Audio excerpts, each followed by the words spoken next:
Terima kasih pemirsa Anda masih setia bersama kami dalam program acara Teletilawah pada sore hari ini. Kami mengajak pemirsa di rumah untuk dapat berpartisipasi bersama kami untuk mengaji bersama. Anda dapat menghubungi kami di nomor telepon 0741 66385 atau di 0811 7433 133. Dan surat yang dibacakan adalah surat Al-Baqarah ayat 21. Baik Ustadz, tadi kita sempat membahas ya Ustadz ya terkait fi'il mudhari ya Ustadz ya. Nah Ustadz tadi juga sempat mengatakan bahwa ada makharijul huruf ha dan ho ya Ustadz ya. Ada ha kecil, ada ha besar. Nah ini yang sering juga mengalami kesalahan saat kita mengaji. Ini makharijul huruf membedakannya bagaimana Ustadz? Ya. Pertama yang membedakan makharijul huruf itu dengan rasa. Setelah kita baca teorinya, kemudian kita praktekkan dengan rasa getaran. Seperti ada getaran yang menghampiri dada, ada bergetar di kerongkongan, ada di ujung lidah, di langit-langit dan segala macam. Jadi kita praktekkan itu. Jadi kalau bisa untuk tajwid ini harus talaqi. Talaqi itu berarti harus bertemu langsung dengan guru. Jadi kalau kita belajar otodidak bisa juga, tetapi itu akibatnya apabila kita sudah lancar baca Quran secara otodidak, tapi memperbaikinya akan susah gitu, karena sudah terbiasa. Jadi kalau bisa kita belajar itu langsung dengan guru. Langsung dengan guru, talaqi, berhadapan langsung. Bahkan guru itu atau kita bisa memperlihatkan bacaan kita kepada guru. Guru juga melihat kita, bagaimana kita meletakkan lidah, gigi dan bibir kita waktu membaca mim, waktu membaca ba gitu. Jadi harus lihat oleh guru. Makanya kalau kita belajar Al-Quran tu ya harus talaqi, berhadapan dengan guru. Jadi kalau belajar secara otodidak misalnya, itu mungkin sekedar untuk memperbaiki yang sudah ada. Setelah kita belajar dengan guru, secara kita agak lancar bacanya, kemudian kita belajar secara melalui media-media gitu ya. Itu boleh. Kemudian untuk membedakan huruf-huruf yang kembar itu yang sulit. Iya, benar. Itu yang sulit. Seperti ha dengan ha. Itu sensitif sekali. Jadi kita harus dengan rasa. Seperti ha menghampiri dada, kita rasakan, terasa di sini. Ha. Kemudian ha, huruf halak menghampiri tenggorokan, huruf halakungan, ha, ini terasa. Ini kita rasakan. Kemudian qaf. Qaf itu erat kaitannya dengan anak lidah. Qaf. Diangkat anak lidah kau bunyilah qaf gitu. Kemudian kaf. Kalau kaf itu bagian di depan kaf, terasa lidah bagian di depan. Di qaf dan kaf. Ini sering rata-rata tadi yang saya dengar antara qaf dengan kaf itu agak mirip-mirip gitu. Tidak nampak perbezaan yang begitu signifikan ya. Di khalaqakum gitu. Itu yang perlu kita perhatikan. Iya, itu dia tadi makharijul huruf untuk membedakan huruf-huruf yang kembar ya Ustadz ya. Baik, Ustadz kembali kepada Ustadz tadi juga mengatakan bahwa memang kita sebagai manusia memang harus mengutamakan menyembah Allah Subhanahu wa taala ya Ustadz ya. Nah, Ustadz di zaman yang saat ini yang memang semuanya sudah serba canggih dan semuanya luar biasa. Dan tidak dipungkiri Ustadz, memang manusia sekarang begitu disibukkan dengan kegiatannya masing-masing sampai memang melupakan ibadah, melalaikan ibadah ya Ustadz ya. Melihat fenomena seperti ini bagaimana Ustadz? Ya, sebenarnya gini, makanya manusia tersesat karena tidak berpedoman kepada pedomannya gitu, Al-Quran dan hadis. Pertama, mereka hanya bisa baca Quran tetapi tidak tahu maknanya, apalagi mendalami. Itu yang kedua. Mereka bisa tahu hadis tetapi juga tidak mendalami makna dan artinya. Dia sehingganya tidak masuk ke dalam jiwanya. Kadang-kadang pernah kita riset di majelis ta'lim misalnya. Kita bacakan sepotong ayat. Coba baca artinya, Bu. Tak tahu, Pak. Padahal majlis ta'lim. Di sebagian dia, bukan seluruhnya ya. Iya. Mungkin si orang tak tahu kita ya. Mungkin yang lain tentu tahulah. Cuma sebagai 1, 2, 3 di antara jamaah kita ada yang tidak tahu artinya.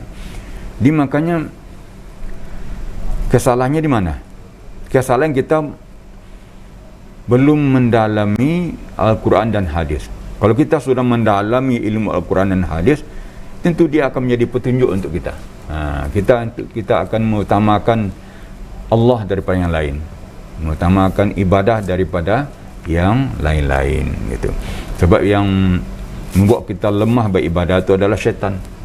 Jadi kalau kita mengikuti hawa syaitan, berarti jadi budak syaitan namanya. Kadang-kadang itu salahnya ya, mengutamakan bujukan syaitan, rayuan syaitan, meninggalkan perintah Allah.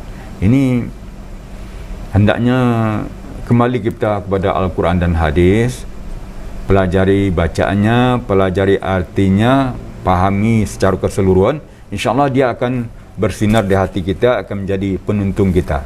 Kadang-kadang kita tidak tahu mana yang salah, mana yang benar. Jadi dengan demikian, kalau kita sudah mendalami Al-Quran dan hadis, kita akan tahu mana yang bisikan yang benar, mana yang salah. Kadang-kadang ada terjadi dua bisikan dalam hati kita. Umpama kita ketemu duit di jalan misalnya 100.000. Kita kebetulan sedang kangkir nih. Iya, benar. Kantong kering ya. Bagaimana nih? Ini beras juga agak tipis di rumah. Iya. Kata syaitan, kali ini ambil lah. Ini terdesak. Kata syaitan. Iya. Kata Al-Quran, kata malaikat, kata Al-Quran hadis ya, yang kita temui, katanya ini bukan milik kita, harus diumumkan ke masyarakat siapa yang kehilangan. Sebab kalau kita ambil ini haram, bisa menimbulkan kerugian yang lebih besar daripada faedahnya ya, daripada untungnya. Dirugi yang lebih banyak jika disamakan dengan duit kita, dicampur dengan duit kita, duit yang dapat itu, maka dia akan seperti api makan sekam. Gitu. Jadi kalau dapat duit umpamanya, walaupun kita ada niat untuk mengembalikan ya kepada orang yang kehilangan atau mengumumkan, tapi jangan disampaikan sampai ditaruh sama dengan duit kita yang sebenarnya. Jadi begitunya lah tentang anjuran Al-Quran kepada kita. Jadi kalau kita tahu Al-Quran hadis, maka kita akan tahu mana yang benar, mana yang salah. Kadang-kadang kita tidak tahu mana yang salah, yang benar, sehingganya mengikuti gelora hati saja. Kadang terjadi orang korupsi. Iya, benar. Yang terbayang cuma, kalau korupsi ini dapat rumah bagus, ini dapat mobil bagus misalnya. Hanya didorong oleh itu saja, sehingga tidak ada kendali. Tapi kalau kita baca Al-Quran dengan baik dan benar dan suruh dan tahu arti dan pemahamannya, maka ada kendali. Pernah saya temui dalam Al-Quran bahawa yang bukan hak kita itu adalah berdosa, membawa kita ke neraka. Dan itulah seterusnya. Oke, baik, itu dia tadi ya Ustadz ya. Baik pemirsa di rumah yang ingin berpartisipasi bersama kami pada sore hari ini, Anda dapat menghubungi kami nomor telepon 0741663885 atau di 08117433 133. Ustadz tadi juga menyampaikan bahwa yang harus diperhatikan di dalam hal ini adalah adanya wasol ya Ustadz ya. Nah, wasol itu sendiri apa Ustadz? Wasol itu menggabungkan kalimat yang pertama dengan yang berikutnya, tanpa berhenti, tanpa dipenggal. Seperti yang kita bacakan tadi, ya ayyuhan nasu'budu rabbakumul ladzi khalaqakum. Jadi kalau kita penggal, ya ayyuhan nas, itu dipenggal.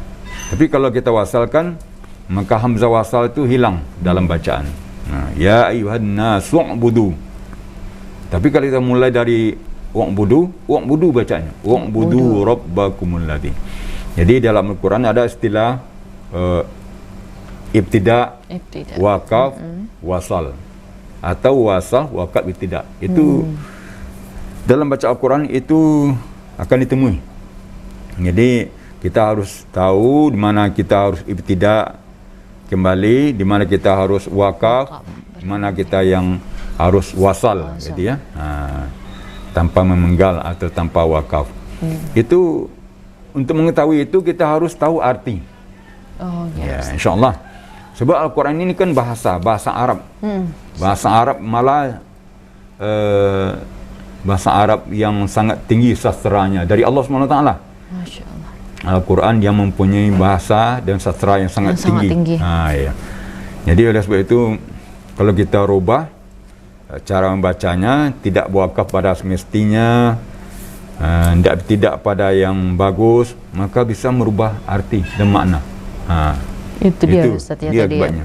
Kalau kita ada jadi hati-hati. Memang kita harus memahami dulu artinya ya Ustaz ya. Artinya. Nah Ustaz, misalnya nih Ustaz kita ngaji tapi kita tidak tahu nih Ustaz untuk tempat wasol yang benar itu yang di mananya, ini bagaimana Ustaz? Ya. Selagi kita dalam belajar, tidak masalah. Yang penting kita amalkan, praktekkan ilmu yang telah kita pelajari. Tapi kita umpamanya sengaja melanggar misalnya. Kita tahu bahwa sini tidak boleh wakaf. Gitu ya, kita wakaf di sana, itu tidak boleh.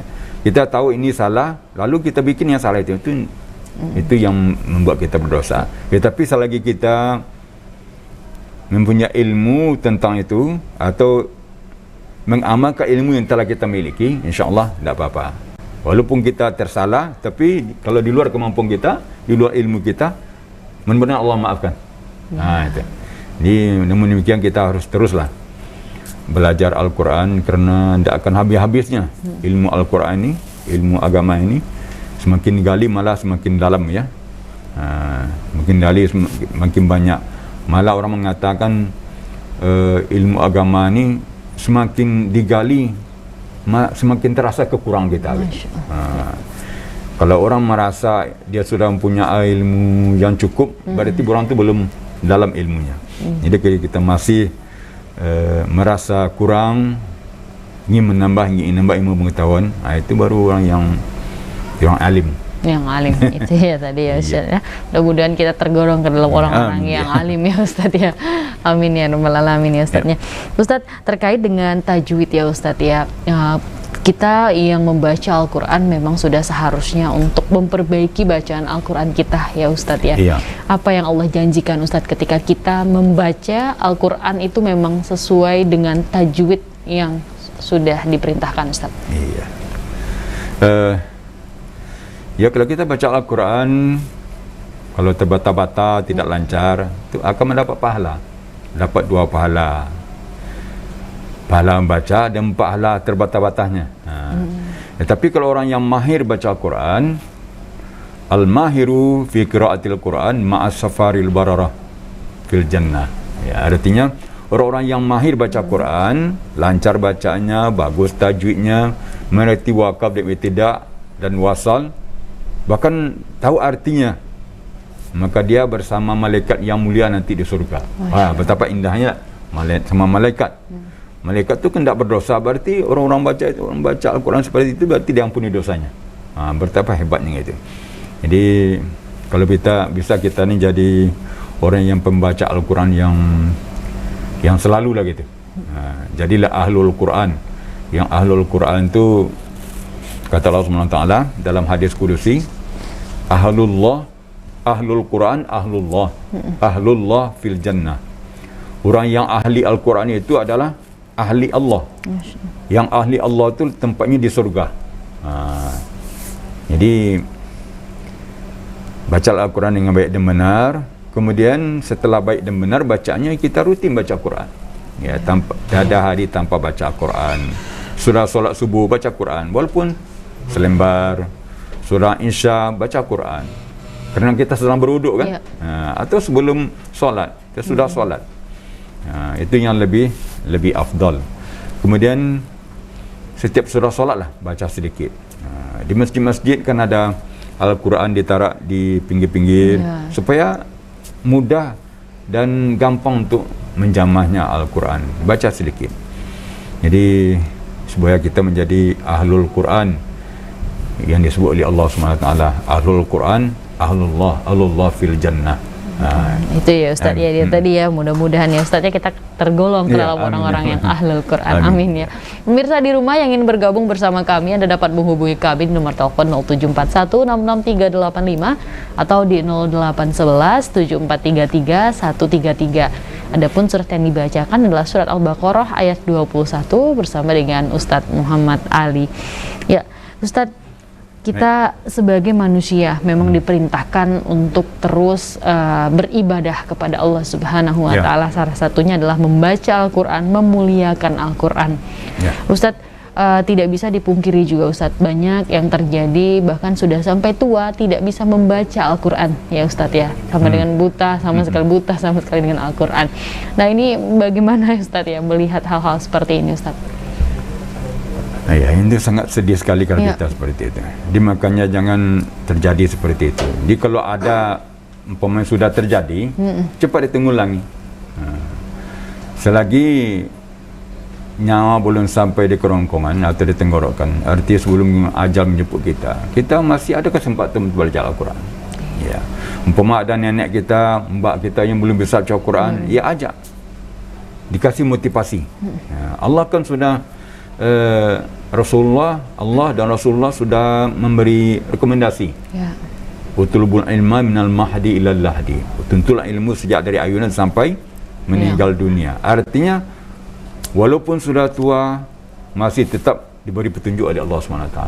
Jadi dalam ibadah ini jangan sampai putus asa. Ya. Mudah-mudahan menjadi husnul khatimah. Walaupun sudah tua, tapi dengan ada keinginan, motivasi yang kita beri kepada orang-orang tua kita, mereka tertarik untuk belajar Al-Quran, tertarik untuk mengamalkan Al-Quran, maka itu akan lebih baik gitu. Jadi tapi berikutnya jangan sampai terjadi lagi pada anak-anak kita, anak cucu kita nanti. Jangan dibiarkan anak kita. Sekarang kalau lihat sore-sore atau antara pengajian maghrib dan isya itu semarak bahagia ya Ustadz ya, ketika melihat anak-anak itu pergi ke musola atau masjid untuk belajar mengaji. Ya pemirsa di rumah jangan kemana-mana karena Tele Tilawah masih akan segera kembali setelah jeda pariwara berikut ini.